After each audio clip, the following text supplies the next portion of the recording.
الحمد لله رب العالمين الرحمن الرحيم مالك يوم الدين أما بعد فإن خير الحديث كتاب الله وخير الهدي هدي محمد صلى الله عليه وسلم وشر الأمور محدثاتها وكل محدثة بدعة وكل بدعة ضلالة وكل ضلالة في النار الذي أرسله بالحق بشيرا ونذيرا وداعيا إلى الله بإذنه وسراجا منيرا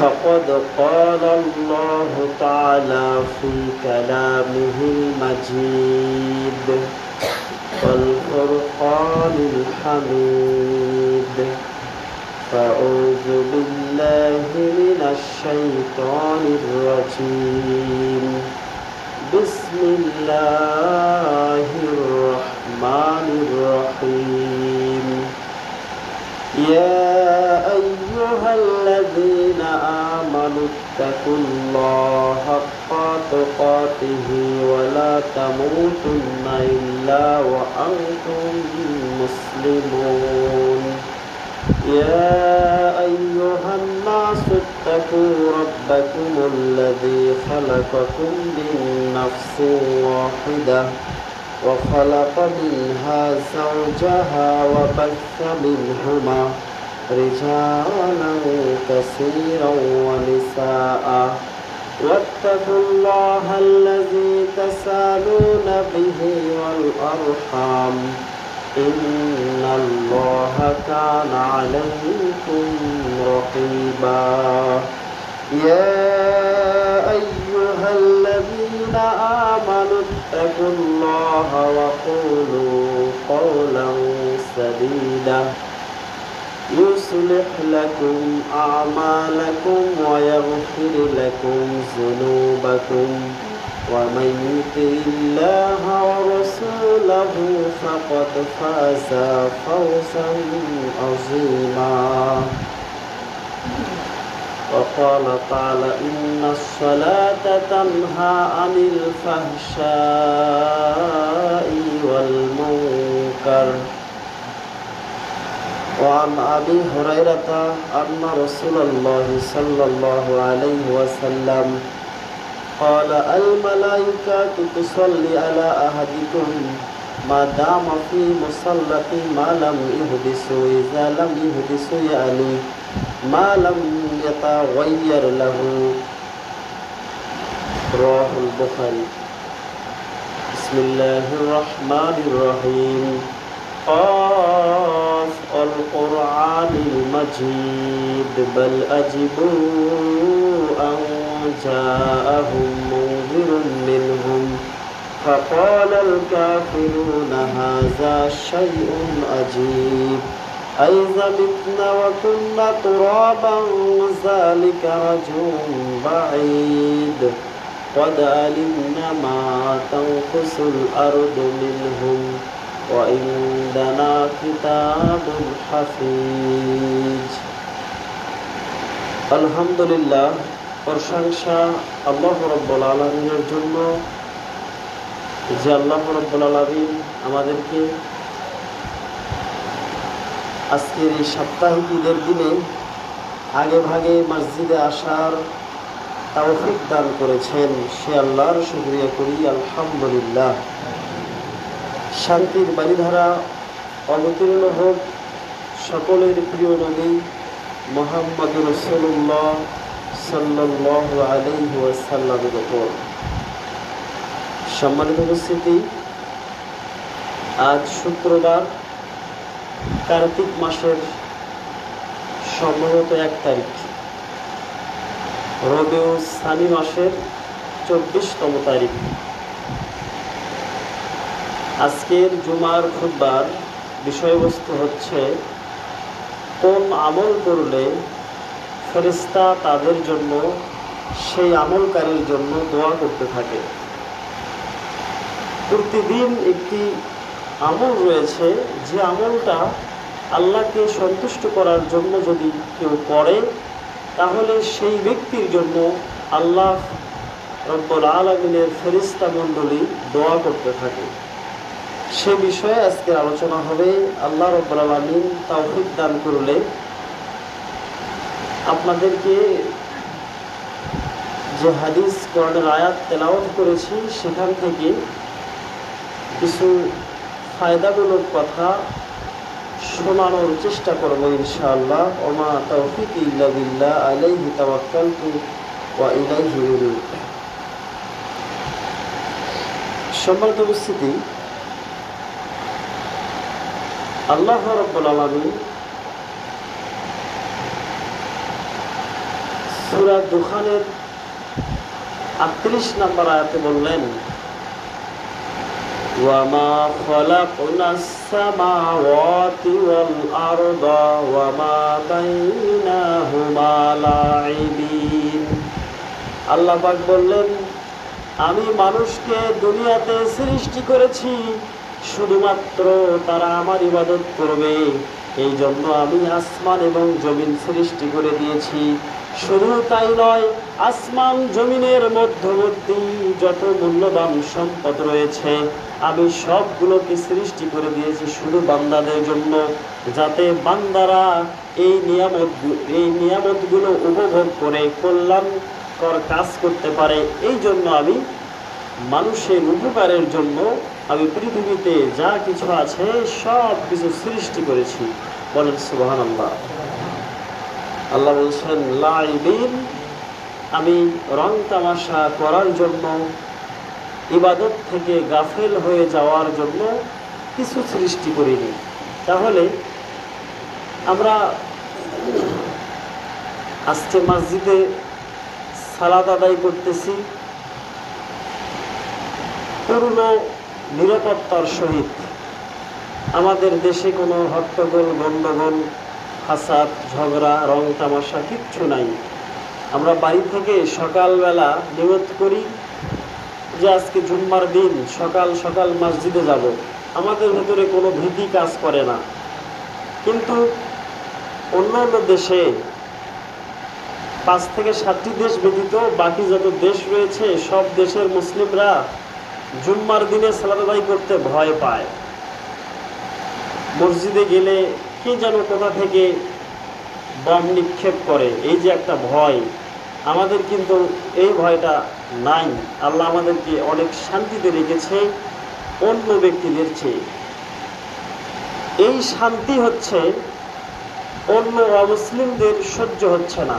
বাংলার মানুষ শান্তিতে যে যার ধর্ম অনুযায়ী যেভাবে বোঝে সেই অনুযায়ী তারা ইবাদত করে, তবে ইবাদতটা শান্তিপূর্ণ হয়।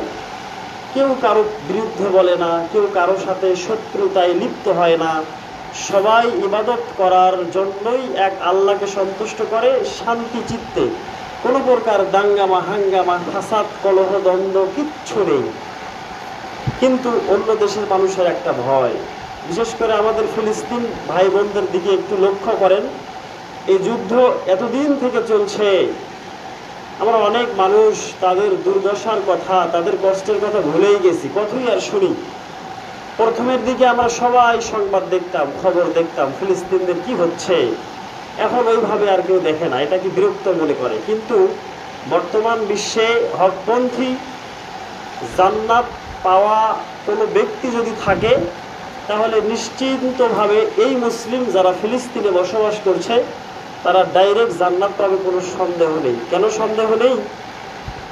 এদের ইমানটা এত পাকা পোক্ত হয়েছে, এই ফিলিস্তিন ভাই বোনদের ইমানটা এত মজবুত হয়েছে, তারা পবিত্র নগরী বাইতুল মাকদেস অন্যের হাতে না দেওয়ার জন্য নিজের জীবন পর্যন্ত বিসর্জন দিয়ে যাচ্ছে। আমরা কি পারতাম? পারতাম না, কখনোই পারতাম না, কখনোই সম্ভব নয়। আমাদের একজন বড় আলেম জামশেদ মজুমদার, তিনি একটি কথায় তার গুরুত্বপূর্ণ একটা ফেসবুকের পেজ হারিয়ে ফেলছেন। তার একটা কথা ছিল যে ইমান মানুষকে মসজিদে নিয়ে যেতে পারে না, সেই ইমান ফিলিস্তিনের জন্য লড়বে। কথাটা অনেক হিকমতপূর্ণ। তার ব্যবসা প্রতিষ্ঠান একটা ফেসবুক পেজ ছিল, সেটা নষ্ট করে দিয়েছে বেদাতিরা এই কথা বলার জন্য। মানে সবাই আমরা বাঙালি, আবেগ। আপনাকে যদি একটা কথা বুঝাই, আপনি খুব সহজে বুঝবেন। আমাদের মাস্তা এলাকার যতগুলো মুসল্লি আছে, নারী পুরুষ, সবাই কিন্তু তাওহীদ গ্রহণ করতে চায় না, সবাই তাওহীদ গ্রহণ করবেও না। আপনি এই মসজিদে যে খতিবগণই আসবে, আমি বাদে যারা আসবে তারা সবাই ভালো, হক্কানি। তারা যে এখানে তাওহীদের খুতবা দেয়, সুন্নাতের খুতবা দেয়, বেদাত শিরিকের বিরুদ্ধে খুতবা দেয়, এত সুন্দর কথা বলে, কিন্তু আমাদের কর্ণপাত হয় না। কেমন করে হয় না? আমরা যদি কোনো অনুষ্ঠানে বা কোনো এলাকাতে যাই, সেখানে গিয়ে আমরা সে বিদাত আবার করে ফেলি, সুন্নাতের পরিপন্থী কাজ বিদাত আমরা আবার করে ফেলি, তাওহীদের পরিপন্থী কাজ শিরিক আমরা আবার করে ফেলি। তাহলে কি আমাদের এই খুতবাগুলো, এই ওয়াজ মাহফিল, তালিম, আরও যেভাবেই হোক ইসলামগুলো আমরা গ্রহণ করি, কিন্তু সেই অনুযায়ী কি চলতে পারি? চলতে পারি না। দেখেন, মাস্তা এলাকার কোনো ব্যক্তি যদি, আমাদের নিজেদের দোষের কথা বলি, তারা যদি ফাঁসি তোলায় এই পাশে মসজিদে সালাত আদায় করে, ইমাম সাহেব যদি হাত তুলে একটা মোনাজাত করে, এই আম পাবলিক তারাও হাত তুলে মোনাজাত করে, হুজুর করছে আমাকে করতে হবে। এই ব্যক্তিরা তাওহীদ বোঝে না, এই ব্যক্তিরা সুন্নাহ বোঝে না, যার জন্য তালে মাতাল, যেখানে যেভাবে সেখানে সেইভাবে। গত বুধবারে পুরি পাইকার নামে একটা এলাকাতে গেলাম, একটা অনুষ্ঠান, বিবাহের অনুষ্ঠানে। তারা সম্পূর্ণ মাযহাবী ভাই, কিন্তু সেখানে আমাদের কিছু আহলে হাদিস ছিল। বিবাহের পরে সম্মিলিত মোনাজাত, সবাই হাত তুলল, অথচ মেয়ের বাড়ির, মেয়ের নিজের চাচাতো ভাই, মেয়ের নিজের বোনাই, তারা সেই বিবাহে হাত উঠালো না। এমনকি আমার একজন আত্মীয় ছিল, সে হাত উঠাতে ধরছিল, আমি তাকে ইশারা দেওয়ার সাথে, নিষেধ করার সাথে সে নিচে রাখলো। আরও অনেক আহলে হাদিস ছিল আমাদের এলাকার, বালুরঘাটের ওই দিকে, তারা সবাই হাত তুলে মোনাজাত করলো। কি বুঝলেন? তাহলে এই ব্যক্তিরা তালে মাতাল, যেখানে যেটা সেখানে সেটাই চলায়। তাওহীদ যে একটা আছে, আল্লাহর যে একত্ববাদ আছে, আল্লাহর ইসলামের যে শরীয়ত একটা পন্থা আছে, সেটা যে মানুষের ভিতরে প্রচার করতে হবে। নবী সাল্লাল্লাহু আলাইহি সাল্লাম যে বলেছেন, বাল্লিগু আন্নি ওয়ালাউ আয়া, আমার একটি কথা যদি তোমার জানা থাকে, তুমি যদি বাড়িতে থাকো, তুমি যদি গ্রামে থাকো, শহরে থাকো, দেশে থাকো, বিদেশে থাকো, মাঠে থাকো, ঘাটে থাকো, যেখানে থাকবে সেখানেই তাওহীদের প্রচার করবে। সেখানেই তাওহীদের প্রচার করাটা প্রত্যেক ব্যক্তির জন্য ফরজ কাজ। আপনার ওই যে একটি হাদিস, যে শক্তি থাকলে শক্তি দিয়ে সেই অন্যায়কে প্রতিরোধ করার চেষ্টা করতে হবে। শক্তি নেই, হাত দিয়ে করতে হবে, হাতের শক্তি নেই, জবান দিয়ে করতে হবে। এরপরে হচ্ছে দুর্বল ইমানের কাজ। এই ঘটনা হাদিসগুলো আপনারা আগেও শুনেছেন। তো আপনি একজন মুসলিম, আপনি একজন তাওহীদবাদী ব্যক্তি, আপনি যদি যেখানে যাবেন সেখানে গিয়ে যদি তাওহীদের প্রচার করতে না পারেন, তাহলে বাল্লিগু আন্নি ওয়ালাউ আয়া, এই হাদিসের প্রতি আমল আপনার হলো না। আপনার এই চিন্তা নিয়ে প্রতিদিন সকাল করতে হবে, ফজরের সালাতের আগে যদি যাক না পান, তখনই নিয়ত করতে হবে যে আল্লাহ, আজকে সারাদিন আমি যেখানে বেদাত শিরকের কর্মকাণ্ড দেখব, সেটা আমি আমার হাত দিয়ে প্রতিহত করার চেষ্টা করব।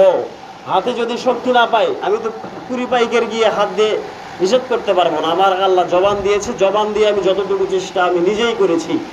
এরকম আপনি একজন মুসলিম, জান্নাত পিপাসু, জান্নাত পাওয়ার ইচ্ছা, আশা, আকাঙ্ক্ষা আপনার হয়, কিন্তু আপনাকে যে জান্নাতের কাজ করতে হবে, আপনি যেখানে যাবেন সেখানে আপনাকে দাওয়াতি কাজ করতে হবে।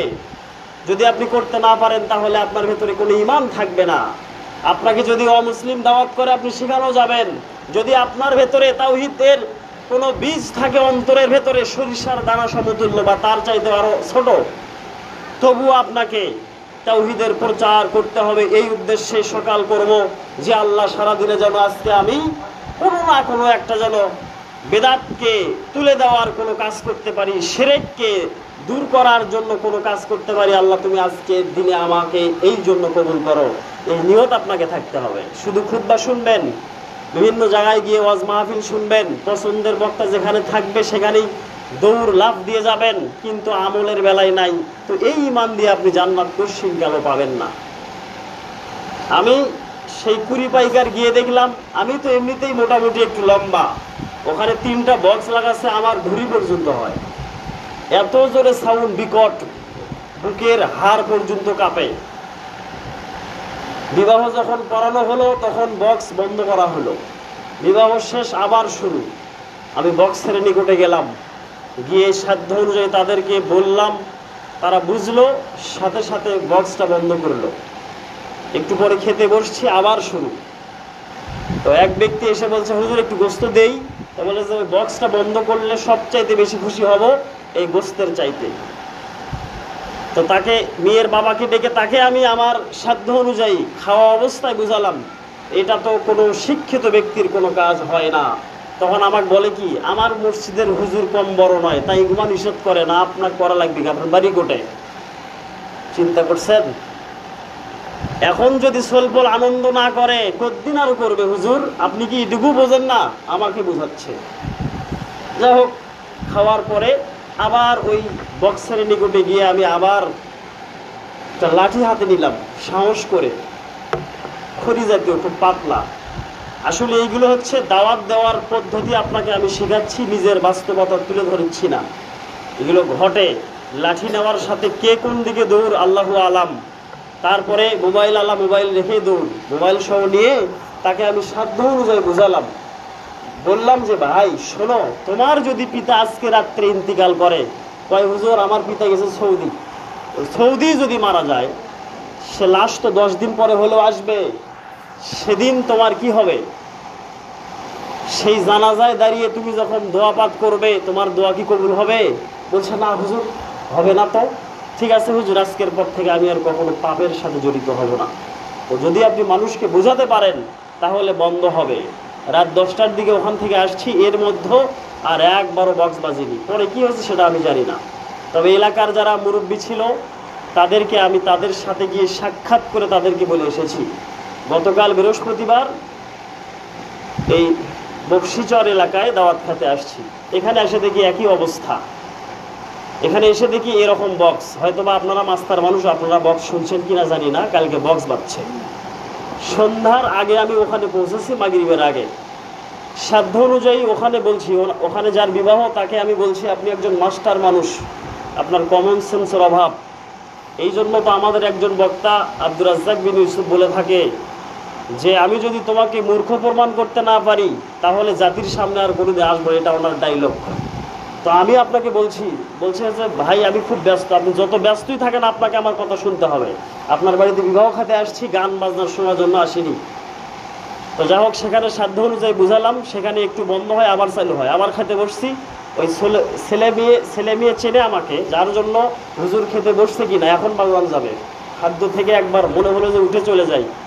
এরপরে দেখি আলহামদুলিল্লাহ বন্ধ হচ্ছে। মাগরিবের আগ পর্যন্ত বন্ধ ছিল, মাগরিবের পরেও কিছু সময় বন্ধ ছিল, আবার চলে। মানে এগুলো তাদেরকে আমি জোর গলায় বলে আসলাম, আপনাদের পাশের এলাকা চলে যান, শোলাপাড়া চলে যান, মাস্তায়, সেখানে গিয়ে দেখে আসেন বক্স বাজে কিনা। আপনারা এমন মূর্খ, আপনারা ঈদের দিনেও বক্স বাজান। হুজুর ঠিকই ঈদের দিনেও বাজে, কিন্তু কথা একটাই, আমাদের হুজুররা নিষেধ করে না। সম্মানিত উপস্থিতি, হুজুর যদি হক কথা বলে তাহলে হুজুরের যে পেট এবং পকেট গরম হবে না। হুজুর যদি কাউকে হক কথা বলে, হুজুরকে সে আর ভালোবাসবে না।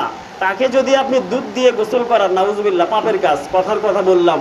হুজুর যদি দুধ কিনে নিয়ে আসে, মন ডাইরেক্ট যদি তাকে গোসল করে দেয়, তবুও আর হুজুর ভালোবাসা পাবে না, কেননা হুজুর হক কথা বলছে। আল হাক্কু মুররুন, হাদিসের কথা, হক কথা হচ্ছে তিতা। সেটা আমার ক্ষেত্রে হোক, মুয়াজ্জিন সাহেবের ক্ষেত্রে হোক, আর আপনাদের ক্ষেত্রে হোক। হক যদি কেউ বলে, আমার যদি ত্রুটি থাকে, আপনি যদি আমার হকটা ধরে দেন, তাহলে আমাকে তিতা লাগবে। কিন্তু আমার এই জ্ঞান এলেম থাকতে হবে, ওই ব্যক্তি আমার ভুল ধরে দিয়েছে, ওই ব্যক্তি আমার ওস্তাদ, আমাকে শুধরে নিতে হবে। আর যদি আমি এত বড় মানুষ, আমার ভুল ধরল, কি হয়ে যাচ্ছে, এত বড় কি করে করছে, ইত্যাদি অনেক কথা, এইগুলো যদি হয় তাহলে এইগুলো মূর্খতা প্রমাণ করে। আপনাদের কথা বিভিন্ন জায়গায় বলি আমি যে এই গ্রামে যান, এই গ্রামে সব বেদাত শিরক আলহামদুলিল্লাহ মোটামুটি উঠে গেছে। সামাজিকভাবে যেটা, সমাজের বাহিরের দায়িত্ব আমার নেই, সমাজের ভেতরে যেগুলো শিরক বিদাত সেগুলো মোটামুটি উঠেছে। একটা খালি এখনো একটু একটু করে আছে, সেটা হচ্ছে সুন্নাহ পন্থা করতে গিয়ে বেদাতি পন্থা হয়ে যায়। সেটা কি শুনবেন? সেটা কি? কিন্তু শুনে আপনাদেরকে আমল করতে হবে। আপনারা প্রত্যেকটা যে পাড়া থেকে এখানে সালাত পড়তে আসছেন, জুম্মার সালাত, তাদেরকে এই নিয়ত থাকতে হবে যে আমার পাড়ায় এই বিদাত করতে দেব না। তাহলে আপনাদের কথাটা বাহিরে খুব ভালোভাবে প্রচার করতে পারবো। সেটা হচ্ছে গায়ে হলুদ। গায়ে হলুদ দেওয়া সুন্নাত। যে ব্যক্তি বিবাহ করবে, যে ব্যক্তি তার মেয়েকে বিবাহ দিবে, সেই ব্যক্তিরাই, শুধু মেয়ের বাবা, মেয়ের মা, মেয়ের চাচা, মেয়ের মামা, মেয়ের নানা, মেয়ের দাদা, এদের যে কয়টা মহিলা আছে, অন্য মহিলা নয়, তারা যদি মেয়েকে গায়ে হলুদ মাখাতে চায় তাহলে তারা মাখালেই সব পাবে। বুঝতে পারছেন? আর যখনই খালাতো ভাই এসে গালে হলুদ দিয়ে দেবে, ফুফাতো ভাই আসবে, পাশের বাড়ির থেকে ভাবি আসবে, তখনই এই মেয়ের গুনাহ হবে, মেয়ের বাবার গুনাহ হবে। শুধু গুনাহ নয়, কবিরা গুনাহ হবে।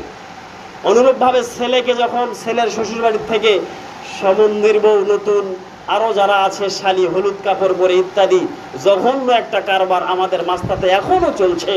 মাইক্রো ভাড়া করবে, যুবক যুবতী বলবে আব্বা আম্মা। এই সাধারণ একটা আনন্দ যদি আমরা না করি, কোনটা করব? যদি আপনি স্বীকৃতি দেন, যদি আপনি সমর্থন করেন, তাহলে আপনি একজন কাপুরুষ, আপনি একজন জাহেল মানুষ, আপনি একজন জাহেলিয়াতের সদস্য। কেননা আপনি সঠিকটা সন্তানকে বুঝাতে পারেননি। আজকে দেখেন প্রেম ভালোবাসায় সরাসরি হয়ে যাচ্ছে সারা বাংলাদেশে। ফেসবুকে হয়তো আপনারা দেখেছেন, ছোট্ট একটি ছেলে, 13 বছরই হয়নি, বাড়িতে একটা মেয়ে এসে অনশন করছে, আমি তোমাকে বিবাহ বসবো। কেন? যে আমি 1 বছর থেকে তোমার সাথে প্রেম ভালোবাসায় আছি, আজকে আমি এখান থেকে উঠবো না। ভাই হাসানোর জন্য বলিনি, দুঃখে কথা বের হয়। 13 বছরের সন্তানকে মেয়ে ধর্মঘট করছে, অনশন করছে বিবাহ করার জন্য। কেন? এই মোবাইল ফোনের জন্য। মোবাইল ফোন এআই দিয়ে নিজের ছবি যুবক করে, দাড়ি মোজ করে মেয়ের সাথে প্রেম ভালোবাসা করছে। মেয়ে মনে করছে যে কাম হচ্ছে, নায়কের মতো চেহারা, ছেলের বাড়িতে উপস্থিত যে আমি বিবাহ করবো। ছেলে দেখে ছোট একটা, বাপ মাও কয় যে আমার ছেলের তো বিবাহের বয়সই হয়নি, সে বিবাহ কিভাবে করবে? তা বলছে যে আপনি ফেসবুক দেখেন, সাংবাদিক ধরছে ইত্যাদি ইত্যাদি অনেক কথা। এখন সাংবাদিক বলছে যে বিবাহ করা ছাড়া কোনো উপায় নেই। এই হচ্ছে এআই এর খেলা। সম্মানিত উপস্থিতি, আমরা যারা অভিভাবক, আমরা যদি আমার সন্তানের যদি ফোন চেক না করি, আমার সন্তানকে যদি প্রাপ্তবয়স্ক হওয়ার পরে ফোন না দিয়ে আগেই দেই, তাহলে সমাজে অশান্তি বাঁধবে। আজকে দেখেন বাংলাদেশের প্রবাসী যারা, বাংলাদেশের প্রবাসীদের স্ত্রী, প্রবাসীদের মেয়ে, আরো অন্য অন্য সাধারণ পাবলিকের মেয়েরা হিন্দুদের প্রেমের টানে তাদেরকে ভারতে বিক্রি করে দেওয়া হচ্ছে। এমনও ঘটনা রাজশাহীতে ঘটেছে, আমরা সংবাদ মাধ্যমে পেয়েছি। তার কারণ হচ্ছে অভিভাবকদের সচেতনতা কম। অভিভাবকেরা সচেতন যদি থাকতো তাহলে এই ঘটনা ঘটতো না। 2 সন্তানের জননী হিন্দুর বাড়িতে ধর্মঘট করছে, বিবাহ করতে হবে। প্রবাস থেকে স্বামী বলে দিয়েছে আমি আর স্ত্রীকে নেব না। 2টা সন্তান, এই নারী কোথায় যাবে? সে তো আপনার আমার মুসলিম বোন, সে বাধ্য হয়ে হিন্দুর বাড়িতেই গিয়েছে। হিন্দু কি তাকে মেনে নেবে মুসলমান হিসাবে? বলেন। হিন্দুদের একটা চক্র চলছে মানুষকে বিপদগামী করার জন্য। সে কি করছে? তাকে বলা হচ্ছে যে তুমি যদি একে দিয়ে বিবাহ করো তাহলে তোমাকে অমুসলিম হিন্দু ধর্ম গ্রহণ করতে হবে।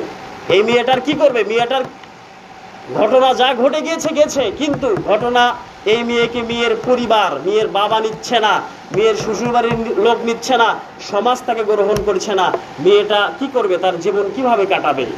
বাধ্য হয়ে হিন্দু এলাকাতে গিয়ে অমুসলিম হয়ে যাচ্ছে, তাদের গর্ভে আবার তার অমুসলিম জন্ম হচ্ছে। এইভাবে বাংলাদেশের নারীদেরকে অমুসলিমরা নেট চক্রের ভেতরে ফেলে তাদের ঈমান নষ্ট করে দিচ্ছে। আমি জুমার খুতবাতে এইটুকুই আপনাকে বলতে চাই, আপনি যদি এখন থেকে সতর্ক না হন, আপনি যদি আপনার মেয়ে এবং ছেলের ক্ষেত্রে এখন থেকে সতর্কবার্তা না দেন, তাদের ভেতরে তাওহীদের কথা প্রচার না করেন, আপনি যদি প্রতিদিন এই নিয়ত করে ঘর থেকে বার না হন যে আমি প্রতিদিন দাওয়াতি কাজ করব, প্রতিদিন মানুষকে যতটুকু পারি আমি মাঠে ঘাটে যেখানেই হোক সেখানে গিয়ে আমি দাওয়াতি কাজকর্ম করব, একটি সামান্যতম শিরক, সামান্যতম বেদাত যদি আমি দেখতে পাই সেটাকে প্রতিহত করার চেষ্টা করব, এই চিন্তা চেতনা যদি আপনার না থাকে তাহলে আপনার দ্বারা সমাজের কোনো পরিবর্তন, দেশের রাষ্ট্রের কোনো পরিবর্তন হবে না। তার কারণ আপনি দাওয়াতি কোনো চেতনা আপনার ভেতরে নেই। আপনি বনী ইসরাইলের ওই ব্যক্তির মতো আপনাকেও জাহান্নামে যেতে হবে। আমিও যদি প্রতিবাদ না করি আমাকেও বনী ইসরাইলের ওই ব্যক্তির মতো জাহান্নামে যেতে হবে। কোন ব্যক্তি? যে ব্যক্তি প্রতিবাদ না করেছিল, প্রতিবাদ না করার কারণে আল্লাহ ফেরেশতার মাধ্যমে ওই দেশের জমিনকে আসমানে উঠিয়ে দিলেন, আসমানকে জমিনের ভেতরে গিরে দিলেন, এইভাবে শাস্তি দিলেন। তার ভেতরে ইমানদার একজন ব্যক্তি ছিল। সম্মানিত উপস্থিতি, যেটা আমি বুঝাতে চাচ্ছিলাম, আপনি এখন থেকে সতর্ক হন। আপনি আপনার আত্মীয় স্বজনকে নিয়ে বসে তাদের ভেতরে তালিম দেন যে এই কাজ করো। ফোন অনেক, যত ভালো খারাপ তার চাইতে বেশি। ভালো কাজের নিয়ত থাকলে ভালো কাজ করা যায়, খারাপ কাজের নিয়ত থাকলে খারাপ কাজ করা যায়। আপনি মানুষকে সচেতনতার দিকে নিয়ে আসুন, মানুষকে ভালো পথের দিকে নিয়ে আসুন।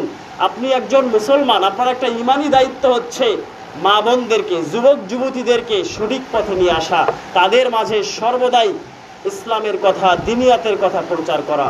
আল্লাহ রাব্বুল আলামিন আমাদেরকে সেই তৌফিক দান করুক। বলতে চাচ্ছিলাম, কোন আমল করলে মানুষের জন্য ফেরেশতা মণ্ডলী দোয়া করতে থাকে।